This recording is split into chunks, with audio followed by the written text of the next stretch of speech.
In this section we will talk about the risk management element, which is a critical component in your trading success. Poor risk management is the major reason that most people lose money in the markets. Yes, even more than lacking some technical analysis knowledge or using one indicator or another. Approaching it properly requires that you have a basic understanding of how probabilities work, as well as some basic mathematical concepts. Otherwise, your tendency would be to rely mainly on emotions and intuition. As we learn in the beginning of the course, people often act driven by their emotions. By doing that, they break all the basic risk management rules they should follow and eliminate their chances to be profitable. When you get excited about a winning or a losing trade, it's like a basketball player that starts calculating his shooting percentage just before a critical free throw. You don't do that because it takes you out of focus. Money should be counted by the end of the day. Your job, as in any other field, is to simply do your best. In our case, it means to trade well. And if you do that, the money will naturally come. The way to do it is not to depress what you think or feel, but to be aware and accept it.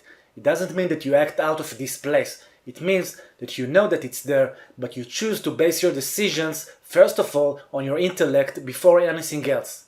In order to do so, you need to have a well-defined set of rules. That way, when the real time comes, you don't need to think, hesitate, or rely on some random gut feelings. The only thing you should do is to be self-disciplined and follow your strategy and risk management rules.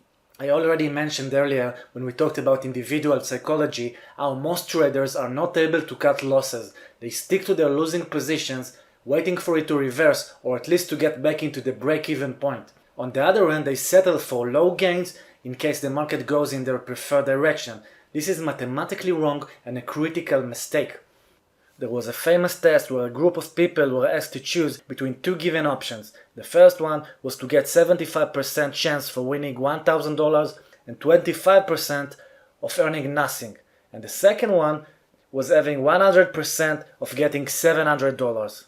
What would you choose? If you are like 80% of the people who participated in this test, you would go with the guaranteed $700. But is it the best choice? The answer is no. Choosing the first option is the right choice. Mathematically, if you play this game over time, you would earn an average of $750 per round, more than the amount most people would choose to settle for.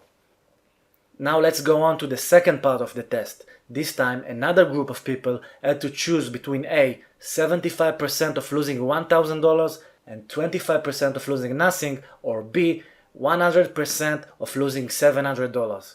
And again, 80% of the people chose the mathematically wrong decision and preferred risking losing $1,000 just so they get a chance to avoid any loss. The amazing part here is that people don't care about rational thinking. In fact, everything was explained to them and they still prefer to go for the sure win and the possibility to avoid loss. In their attempt to avoid losses and protect their profits, people maximize losses and minimize profits. Exactly the opposite of what you should do. This example shows a tricky case where many of us can fall.